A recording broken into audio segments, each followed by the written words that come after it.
अगर आप मेरी सारी वीडियो देखना चाहते हैं तो चैनल को सब्सक्राइब कर और साइड में दिए गए बेल आइकन को दबाकर ऑल नोटिफिकेशन पे क्लिक कर लेना।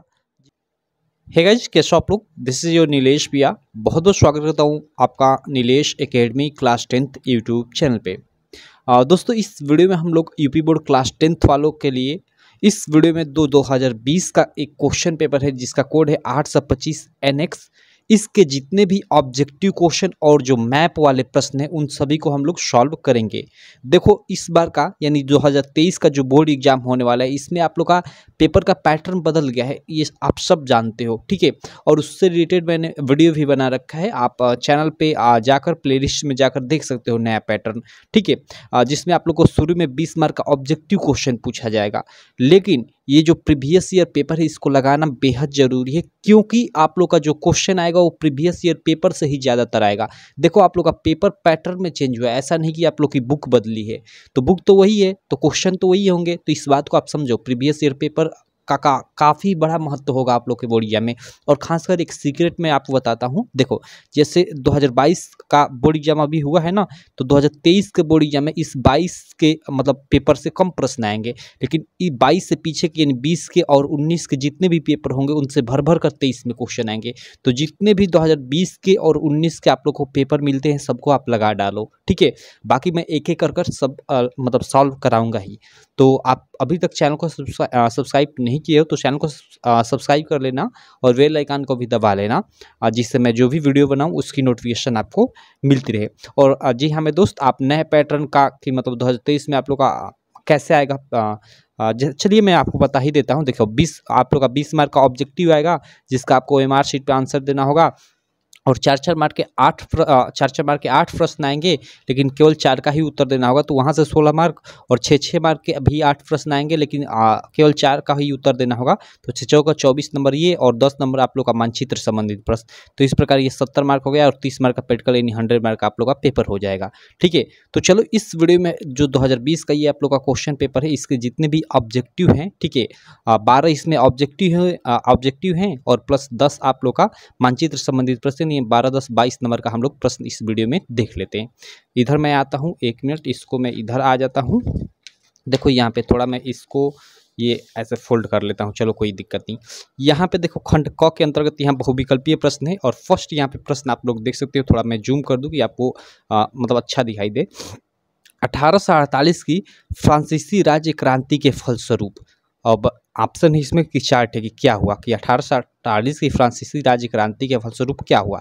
अब देखो, सबसे पहले तो आप सब लोग जानते हो कि कब फ्रांस की क्रांति हुई। 1789 में फ्रांस की क्रांति हुई, इसको भी याद रखिएगा, एग्जाम में पूछ सकता है कि फ्रांस की क्रांति कब हुई। तो 1789 में, और यह मतलब चलती रही और फाइनली 1848 में जाकर फ्रांस एक स्वतंत्र राज्य बना, ठीक है। तो वही कह रहा है कि 1848 की फ्रांसीसी राज्य क्रांति के फलस्वरूप क्या हुआ। निरंकुश राजतंत्र की स्थापना हुई, नहीं ये तो गलत है। सीमित राजतंत्र की स्थापना हुई, ये भी गलत है। सैन्य शासन की स्थापना हुई या गणतंत्र की स्थापना हुई। तो सिंपल है कि गणतंत्र की स्थापना हुई। देखो, सैन्य शासन की स्थापना मतलब ये स्पेसिफिकली ये तो दोनों में आता है, एक तरह से गणतंत्र में भी आता है, सैन्य तो गणतंत्र में भी होता है, लेकिन ये खासकर ये डिनोट राजशाही को ही कर रहा है, तो इसलिए ये भी गलत है। तो ये 4th ऑप्शन सही हो जाएगा, सिंपल, ठीक। चलो, अगला प्रश्न देख सकते हो। अगला प्रश्न 2nd नंबर है कि महामंदी का प्रारंभ किस वर्ष हुआ। यहाँ विश्व महामंदी की बात की जा रही है। देखो, ऑप्शन है कि 1919, 1924 या 1929 या 1934। आप सब लोग इसको जानते हो, कई बार इस प्रश्न को मैं करा चुका हूँ, वो है 1929, सिंपल। चलो, 3rd प्रश्न देख सकते हो आप लोग कि वंदे मातरम गीत के लेखक कौन है। देखो, इसमें कई थे आप लोग का ऑप्शन है, ठीक है। बंकिम चंद्र चटर्जी, रविंद्रनाथ टैगोर, शरत चंद्र चटर्जी या अविन्द्रनाथ टैगोर। देखो, यहाँ पे सही ऑप्शन है वंदे मातरम गीत के लेखक जो है वो बंकिम चंद्र चटर्जी है। और जो रविंद्रनाथ टैगोर है, ये जो हम लोग का राष्ट्रगान है जनगण मन, उसके लेखक है। देखो, वंदे मातरम ये हम लोग की राष्ट्रगीत है जिसके लेखक बंकिम चंद्र चटर्जी हैं, और जनगण मन ये हम लोग का राष्ट्रगान है जिसके लेखक रविंद्रनाथ टैगोर है, ठीक। आप समझ गए। चलो, अगला हम लोग प्रश्न देख लेते हैं। पेरियार रामास्वामी नायकर कौन थे। देखो, ये आप लोग पढ़ोगे इनके बारे में। तो पेरियार रामास्वामी नायकर क्या थे कि एक, देखो ऑप्शन के वैज्ञानिक, शिक्षाविद, समाज सुधारक या लेखक। तो देखो, जो पेरियार रामास्वामी ये खासकर मतलब ये साउथ से रिलेटेड थे, मतलब साउथ के थे।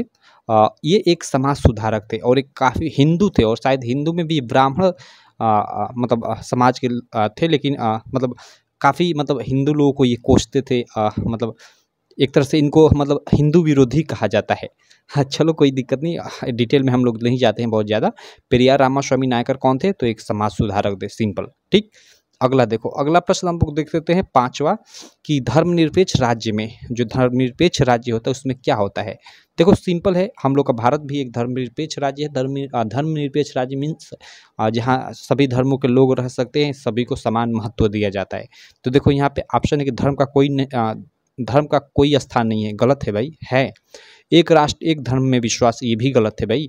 धर्मनिरपेक्ष का मतलब कितने भी उसमें धर्म रह सकते हैं, जैसे भारत है। या केवल बहुसंख्यक वर्ग के धर्म को मान्यता है, यानी इसका मतलब कहने का कि जिसकी जनसंख्या अधिक उसी के धर्म को मान्यता दी जाती है, तो ऐसा भी नहीं है, ये तो गलत है। तो 3 गलत, तो ये चौथा ऑप्शन सही, कि सभी धर्मों को समान समझना, तो सही है भाई। धर्मनिरपेक्ष राज्य में सभी धर्मों को समान समझा जाता है। देखो यार, 1 मिनट, थोड़ा मैं पानी पी लेता हूँ, एक्चुअली थोड़ी तबीयत खराब है, 1 मिनट।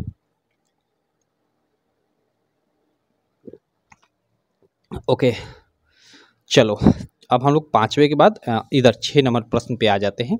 इधर 6 नंबर आप लोग स्क्रीन पे प्रश्न देख सकते हो। 6 नंबर प्रश्न क्या है कि भारत में पंचायती राज्य की स्थापना हुई थी। भारत में पंचायती राज्य की स्थापना कब हुई थी? और ऑप्शन है कि 1980 में, 1990 में, 1992 में और 2004 में। सही ऑप्शन है 1992 में। कई बार इस प्रश्न को मैं करा चुका हूँ, आप लोग इसको याद रखिएगा। तो ये 6 हम लोग के अभी प्रश्न हो गए। अब चलिए इसके बाद हम लोग का शायद मानचित्र संबंधित प्रश्न आएगा, उसको हम लोग देख लेते हैं। देखते हैं हम लोग का मानचित्र संबंधित आगे प्रश्न आता है कि क्या आता है। उसके बाद फिर ऑब्जेक्टिव आएगा और फिर मानचित्र संबंधित प्रश्न आएगा। तो चलो हम लोग सबको बारी बारी से देखते हैं। 1 मिनट, यहाँ मैं थोड़ा इसको थोड़ा 1 मिनट यार, इसको थोड़ा ना पूरा मैं वो कर लेता हूँ, फोल्ड कर लेता हूँ, तब मज़ा आएगा। ओके, चलो यहाँ पे देख सकते हो, यहाँ पे नीचे मानचित्र कार्य से रिलेटेड यहाँ पे प्रश्न है। देखो इसमें हम लोग दर्शाना नहीं सीखेंगे कि मानचित्र में कैसे दर्शाते हैं, केवल इसके क्वेश्चन करेंगे। इसके लिए मैं एक स्पेसिफिक आपको वीडियो लेकर आऊँगा कि कैसे हम लोग मतलब इसको दर्शाते हैं मानचित्र में। अभी के लिए केवल इसका हम लोग आंसर जानते हैं। देखो यहाँ पे क्या है, फर्स्ट प्रश्न देख सकते हो कि वह स्थान जहां सितंबर 1920 में कांग्रेस का अधिवेशन हो। देखो यार, कांग्रेस के तो अधिवेशन जितने भी हुए ना, सबको आप लोग याद करना, क्योंकि इससे रिलेटेड ऑब्जेक्टिव क्वेश्चन भी बनता है, और खासकर निश्चित है कि आप लोग का मानचित्र संबंधित प्रश्न में 1 या 2 प्रश्न आप लोग का कांग्रेस के अधिवेशन से रहेगा ही रहेगा। तो वह स्थान जहाँ सितंबर 1920 में कांग्रेस का अधिवेशन हुआ, इसमें क्या करना है कि आपको नाम अंकित करना है मैप में। नाम अंकित करने का मतलब आपको उसमें लिखना पड़ेगा इसका कहाँ है अधिवेशन हुआ था, तो हुआ था कलकत्ता में। तो ऐसे कलकत्ता लिखना पड़ेगा, आपको एक मानचित्र मिलेगा बोर्ड परीक्षा में, उसमें लिखना पड़ेगा, और वहाँ पे आपको जो ये चिन्ह दिया है इसके थ्रू आपको दर्शाना पड़ेगा। तो दर्शाने का आप लोग का आधा मार्क 1/2 और लिखने का 1/2, यानी 1 मार्क एक प्रश्न का रहेगा। तो ऐसे आपको दर्शाना होगा। कैसे दर्शाना होगा स्पेसिफिक एकदम अच्छे से मानचित्र में, वो मैं आपको बताऊंगा। नो वरी, आप चैनल को सब्सक्राइब किए रहो, चैनल को रोज देखते रहो, कोई दिक्कत नहीं होगी आपको। अभी केवल ये जानो कि वह स्थान जहाँ सितंबर 1920 में कांग्रेस का अधिवेशन हुआ, वह था कलकत्ता। ठीक है, सितंबर 1920 में कलकत्ता में कांग्रेस का अधिवेशन हुआ। ठीक, चलो अगला हम लोग प्रश्न देख लेते हैं। अगला प्रश्न देखो, यहाँ पे सेकंड प्रश्न है। सेकंड प्रश्न क्या है कि वह स्थान जहाँ जलियांवाला बाग हत्याकांड हुआ। भाई सब के सब जानते हो कि जलियांवाला बाग हत्याकांड 13 अप्रैल 1919 ईस्वी को पंजाब के अमृतसर में हुआ था। कहाँ? पंजाब के अमृतसर नामक जगह पे। तो ये आप लोग याद रखना। चलो अगला हम लोग देख लेते हैं। ये 3rd नंबर यहाँ पे आ जाते हैं हम लोग। यहाँ पे 3rd नंबर आप लोग देख सकते हो। 3rd नंबर यहाँ पे क्या है, 3rd नंबर प्रश्न है कि वह स्थान जहाँ 1927 में कांग्रेस का अधिवेशन हुआ। ओके, यहाँ पे देखो ये 1927 में बोल रहा है, हमने अभी यहाँ देखा 1920 में। 1920 में कहाँ हुआ था? कलकत्ता में। और यहाँ पे 1927 में बोल रहा है, तो इसको भी आप जो मतलब याद रखिएगा। 1927 में जो कांग्रेस का अधिवेशन हुआ था, वो आप लोग का हुआ था मद्रास में, मद्रास। ठीक है, अब मद्रास कहाँ स्थित है मैं आपको बताता हूँ। देखो, आप तमिलनाडु राज्य का नाम सुने होंगे, दक्षिणी भारत का एक राज्य है तमिलनाडु। तमिलनाडु का ही एक फेमस मतलब एक तरह से हम बोल सकते हैं शहर, वो था मद्रास। अब इसका नाम चेंज कर ठीक है, चेन्नई कर दिया गया है। क्या कर दिया गया? चेन्नई। और यह नाम शायद 1996 में चेंज किया गया था। मुझे एक्चुअली मतलब इस पर कन्फर्म नहीं हूँ, लेकिन मतलब 80% श्योर है कि 1996 में ही किया गया था। ठीक है, तो ये पूरा था फंडा। तो वह स्थान जहाँ 1927 में कांग्रेस का अधिवेशन हुआ तो वह था मद्रास, अभी इसको चेन्नई के नाम से जाना जाता है। ठीक, चेन्नई सुपर किंग, आप IPL देखते होंगे तो जानते होंगे। चलो, थर्ड हो गया। उसके बाद फोर्थ हो गया। फोर्थ क्वेश्चन क्या है कि वह स्थान जहाँ सूती मिल श्रमिकों का सत्याग्रह हुआ। देखिए गांधी जी ने मतलब अफ्रीका से जब वापस आए तो मतलब शुरुआत में ही ये सूती मिल श्रमिकों के लिए सबसे पहले तो बिहार में एक आंदोलन किए और उसके बाद सीधे वहाँ पे चले गए। तो इस सूती मिल श्रमिकों का सत्याग्रह कहाँ हुआ? तो सिंपल है भाई, अहमदाबाद गुजरात में। क्या? अहमदाबाद गुजरात में। तो आप यहाँ केवल अहमदाबाद याद रखिएगा। ठीक, कि वह स्थान जहाँ सूती मिल श्रमिकों का सत्याग्रह हुआ तो अहमदाबाद में, सिंपल। और पांचवा प्रश्न देख लेते हैं। पांचवा प्रश्न क्या है कि वह स्थान जहां 1929 में कांग्रेस का अधिवेशन हुआ। देख रहे हो, 3 थे आप लोग का मानचित्र में पूछ दिया अधिवेशन से संबंधित प्रश्न। तो अधिवेशन से रिलेटेड प्रश्न आप लोग के बार बार एग्जाम में पूछता है, तो इसको आप लोग याद रखिएगा। ठीक, तो वह स्थान जहाँ 1929 में कांग्रेस का अधिवेशन, तो 29 में कहाँ कांग्रेस का अधिवेशन हुआ? तो आप लोग इसको याद रखना, वो था लाहौर। लाहौर जो अभी पड़ता है पाकिस्तान में। ठीक है, चूँकि 1929 में तो अभी हम लोग का मतलब देश आज़ाद भी नहीं हुआ था और अभी पाकिस्तान का बंटवारा भी नहीं हुआ था। अभी मतलब उस समय हिंदुस्तान पाकिस्तान सब एक ही एरिया थी। ठीक है, तो उसी मतलब अभी जो बंटवारा हुआ है तो वो जो लाहौर वाला ये एरिया है पाकिस्तान में चला गया है। ठीक है, तो वह स्थान जहाँ 1929 में कांग्रेस का अधिवेशन हुआ तो वो था लाहौर, सिंपल। तो ये आप लोग के 5 मानचित्र संबंधित प्रश्न हो गए।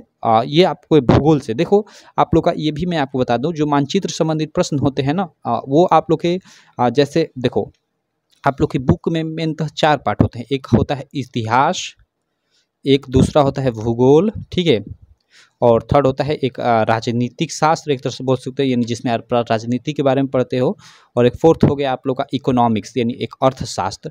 तो राजनीतिक और अर्थशास्त्र से आप लोग का नहीं आता है एग्जाम में मानचित्र संबंधित प्रश्न, 2 चीज़ों से आता है, एक इतिहास से एक भूगोल से। अभी आप लोगों ने ये देखा सब, ये आप लोग के हिस्ट्री से सब था। ठीक है, ये सब क्या था? हिस्ट्री से था।